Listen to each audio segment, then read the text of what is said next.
नमस्कार दोस्तों, क्या आपने कभी वैग द डॉग मूवी देखी है? उस फिल्म में एक प्रेसिडेंट अपने स्कैंडल को छुपाने के लिए एक फेक वॉर शुरू कर देता है। लेकिन दोस्तों, आज जो हम डिस्कस करने वाले हैं वो कोई फिल्म नहीं बल्कि 2026 की कड़वी हकीकत हो सकती है। एक तरफ मिडिल ईस्ट में आग लगी है, ईरान के सुप्रीम लीडर की मौत हो चुकी है और दूसरी तरफ हमारे पड़ोस में श्रीलंका के पास ईरानियन जहाज को टारपीडो ने उड़ा दिया। लेकिन क्या ये जंग सच में नेशनल सिक्योरिटी के लिए है या फिर इसके पीछे जेफरी एप्स्टीन के वो गंदे राज हैं जो अमेरिका के सबसे ताकतवर इंसान को जेल पहुंचा सकते हैं? आज के वीडियो में हम क्रोनोलॉजी समझेंगे। चलिए शुरू करते हैं। कहानी की शुरुआत होती है 2018 में। ट्रंप ने बराक ओबामा की बनाई हुई ईरान न्यूक्लियर डील JCPO को फाड़ दिया। From the Iran nuclear deal. This was a horrible one-sided deal that should have never, ever been made. Trump का क्लेम था कि ईरान धोखा दे रहा है, लेकिन दोस्तों फैक्ट क्या कहते हैं? IAEA international atomic energy agency, जो दुनिया भर के न्यूक्लियर एक्टिविटी पर नजर रखती है, उसने फरवरी 2026 की अपनी रिपोर्ट में साफ कहा है कि ईरान यूरेनियम एनरिच तो कर रहा है अप टू 60%, लेकिन उनके पास कोई एक्टिव वेपन प्रोग्राम नहीं है। यूएस की अपनी खुद की इंटेलिजेंस एजेंसी DIA भी यही मानती है। तो फिर ट्रंप ने 2025 में आते ही मैक्सिमम प्रेशर कैंपेन क्यों रीस्टार्ट की? क्यों इजराइल ने नेटाजन और फोर्डो जैसी न्यूक्लियर अंडरग्राउंड साइट पर हमले किए? ये पहाड़ों के नीचे कंक्रीट शील्ड से बने हुए हैं। यहाँ हजारों सेंट्रीफ्यूजेस होते हैं। इजराइल के हमलों ने ईरान को 12 महीने पीछे ढकेल दिया, लेकिन ट्रंप को उतने से सुकून नहीं मिला। उसको चाहिए था फुल स्केल वॉर। आप क्रोनोलॉजी समझिए। 26 फरवरी 2026 को जेफरी एप्स्टीन केस की 302 पन्ने की रिपोर्ट सामने आई, जिसमें एक महिला ने संगीन आरोप लगाए कि 1980s में ट्रंप ने उनके साथ सेक्सुअल अब्यूज किया।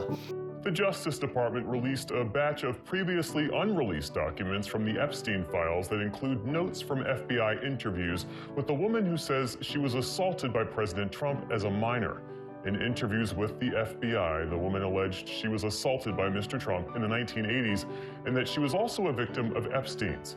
The documents were released after multiple news outlets discovered they were missing from the initial mass release of files. For more, we're joined now by our Justice correspondent. ठीक 2 दिन बाद 28 फरवरी को Trump launch करते हैं operation epic fury, जो कि एक joint military attack था इजराइल और USA का।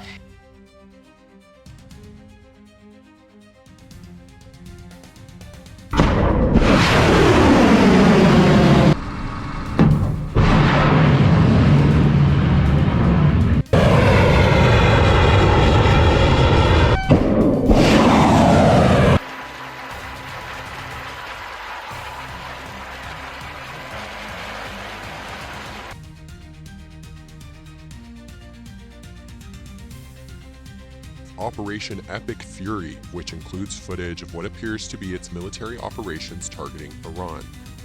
US and Israeli forces launched joint strikes on February 28th. Iran has retaliated with drone and missile strikes throughout the region. इस strike में ईरान के supreme leader Ali खमैनी को मार दिया गया। ट्रंप ने इसे पीस थ्रू स्ट्रेंथ कहा, लेकिन एक्सपर्ट जैसे क्रिस्टोफर चिवेस इसे डाइवर्जनरी वॉर कहते हैं। जब घर के अंदर आग लगी हो तो बाहर बम फोड़ दो ताकि जनता एप्स्टीन फाइल भूलकर देशभक्ति में लग जाए। हमको गूगल ट्रेंड्स क्लियरली दिखाता है एप्स्टीन की सर्च 70% गिर गई और लोग ईरान वॉर सर्च करने लगे। इसे कहते हैं weapon of mass destruction. Jeffrey Epstein, जैसे आप सब जानते हैं, एक कन्विक्टेड सेक्स ऑफेंडर था जो 2019 में जेल में मर गया, लेकिन उसके राज अभी भी जिंदा हैं। ट्रंप ने नवंबर 2025 में एप्स्टीन फाइल ट्रांसपेरेंसी एक्ट को साइन किया। सबको लगा ट्रंप ट्रांसपेरेंसी ला रहे हैं, लेकिन जनवरी 30, 2026 को 3 मिलियन पेजेस रिलीज हुए तो ट्रंप का नाम हजारों बार सामने आया और मार्च 26 में FBI की 302 पन्ने की रिपोर्ट ने बॉम्ब फोड़ा। एक महिला ने क्लेम किया कि 1980s में जब वो सिर्फ 13 साल की थी, ट्रंप ने उसके साथ सेक्सुअल अब्यूज किया। ट्रंप ने इसे हॉक्स कहा, लेकिन दोस्तों टाइमिंग देखिए। अब आते हैं सबसे शर्मनाक हिस्से पर। 4 मार्च 2026 को श्रीलंका के गल्ले कोस्ट के पास अमेरिका ने ईरानियन शिप IRIS देना को टारपीडो से उड़ा दिया। दोस्तों, ये कोई आम जहाज नहीं था, ये वही शिप था जो फरवरी में इंडिया में मिलान 2026 नेवल एक्सरसाइज में शामिल हुई थी। हमारी नेवी के साथ ज्वाइंट मार्च किया। हमारे मेहमान थे। रिपोर्ट के मुताबिक ये शिप अनआर्म्ड थी, कोई एमिनेशन नहीं था, क्योंकि ये लोग एक्सरसाइज के लिए आए हुए थे। अटैक के बाद डिस्ट्रेस कॉल भेजा गया जो श्रीलंका के MRCC कोलंबो पहुंचा और वहां से इंडिया को इन्फॉर्म किया गया। इंडियन नेवी ने रिस्पॉन्ड किया। P8I एयरक्राफ्ट सुबह 10 बजे INS तरंगिनी और INS इक्शक शिप डिप्लॉय किए, लेकिन प्राइमरी रेस्क्यू श्रीलंका ने किया। बॉडी रिकवर्स किए। ऑपरेशन ऑनगोइंग था 5 मार्च तक। दोस्तों, मोदी जी ने अपनी स्पीचेस में कई बार इंडिया को इंडियन ओशन का गार्डियन कहा। इन रूट्स की सुरक्षा में इंडियन नेवी भारतीय महासागर की गार्डियन की तरह तैनात है। मतलब नेट सिक्योरिटी प्रोवाइडर। लेकिन ये कैसा गार्डियन? हमारे मेहमान पर बैकयार्ड में अटैक, डिस्ट्रेस कॉल आया, वो भी इनडायरेक्टली, और हम डायरेक्ट मदद तक नहीं पहुंचा सके। इस अटैक में 87 लोगों की मौत हो गई।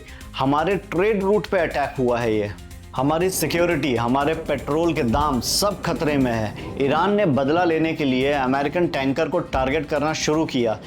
ऐसा तो नहीं दोस्तों, हम लोग वर्ल्ड वॉर 3 की तरफ बढ़ रहे हैं। अपनी राय कमेंट में ज़रूर लिखें। जब हमारे पड़ोस में 87 लोग मारे गए तो हमारी सरकार क्या कर रही थी? एक बीजेपी मिनिस्टर ने ट्वीट किया, इट्स नॉट आवर कंसर्न। हमारे ट्रेड रूट खतरे में हैं, पेट्रोल के दाम बढ़ने वाले हैं, और मिनिस्टर कहते हैं हमें फर्क नहीं पड़ता। मुझे नहीं फर्क पड़ता, मुझे फर्क नहीं पड़ता, मुझे फर्क नहीं पड़ता, मुझे फर्क नहीं पड़ता।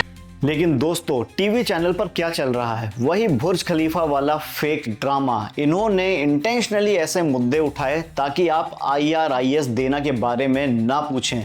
रिपब्लिक और जी न्यूज़ पर कम्युनल डिबेट चल रही हैं, जबकि हमारे समुंदर में असली लाशें तैर रही हैं। अकॉर्डिंग टू न्यूज़ लॉन्ड्री, ये गोदिफिकेशन का सबसे बड़ा सबूत है। दोस्तों, इतना सब होने के बाद भी आपका टीवी मीडिया क्या दिखा रहा है? वही कम्युनल एंगल, वही अल्लाहू अकबर की रिसाइकल्ड क्लिप, और वही मोदी जी ने वॉर रुकवा दी पापा वाला नैरेटिव। मोदी जी हमें घर ले आएंगे, वॉर रुकवा दी पापा। न्यूज़ लॉन्ड्री के मुताबिक इसे कहते हैं गोदिफिकेशन।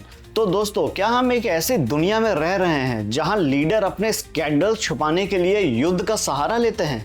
क्रोनोलॉजी साफ है। एप्स्टीन की फाइल्स आई, ईरान जल उठा, हमारा मेहमान जहाज डुबा दिया गया, और हम गार्डियन होकर भी मूक दर्शक बने रहे। जब श्रीलंका के पास हमला हुआ, हमारे चैनल्स चुप थे। कोई ब्रेकिंग न्यूज़ नहीं, कोई डिबेट नहीं, क्योंकि मोदी सरकार प्रो अमेरिकन या प्रो इजराइल है। ईरान हमारा पुराना दोस्त रहा है। जब हमारे ऊपर सैंक्शन लगाए गए थे तो उसने हमें सस्ते में फ्यूल दिया, यहाँ तक कि फ्यूल के पैसे भी नहीं लिए। उन्होंने बोला कि आप हमसे फ्यूल लो और उसके बदले में हम आपसे सामान खरीद लेंगे। वो हमारा एक पुराना एलाई है। लेकिन आज जब वहाँ मासूम लोग मारे जा रहे हैं तो हमारी सरकार और मीडिया मौन व्रत पर हैं। राहुल गांधी और सोनिया गांधी ने इस साइलेंस पर सवाल उठाए, लेकिन हमारी मेन स्ट्रीम मीडिया एकदम साइलेंट। और बीजेपी के लीडर जैसे अमित मालविया ने ट्वीट किया कि कांग्रेस एंटी इंडिया है और ये इंसिडेंट इंटरनेशनल वाटर में हुआ, हमारा कंसर्न नहीं, नेशनल इंटरेस्ट पे फोकस करो। लेकिन दोस्तों, हमारे मेहमान पर अटैक हुआ हमारे ओशन में, और ये बोल रहे हैं ये अपना कंसर्न नहीं। ये कैसा नेशनल इंटरेस्ट है भाई? तो दोस्तों, कंक्लूजन क्या है? फैक्ट और टाइमलाइंस को जोड़िए। एप्स्टीन फाइल से ट्रंप का नाम निकलता है, सडनली ईरान पर हमला हो जाता है, हमारे पड़ोस में टारपीडो चल रहे हैं, और मीडिया ध्यान भटकाने में लगा हुआ है। ये सब एक कोइंसिडेंस हो सकता है, लेकिन प्रोबेबिलिटी क्या है? क्या लीडर सच में मासूम की जान की कीमत पर अपना करियर बचाते हैं? दोस्तों, मेरा काम है आप तक फैक्ट्स पहुंचाना। आप लोग रिसर्च करिए, थोड़ा लॉजिकल बनिए और अंधभक्ति छोड़िए।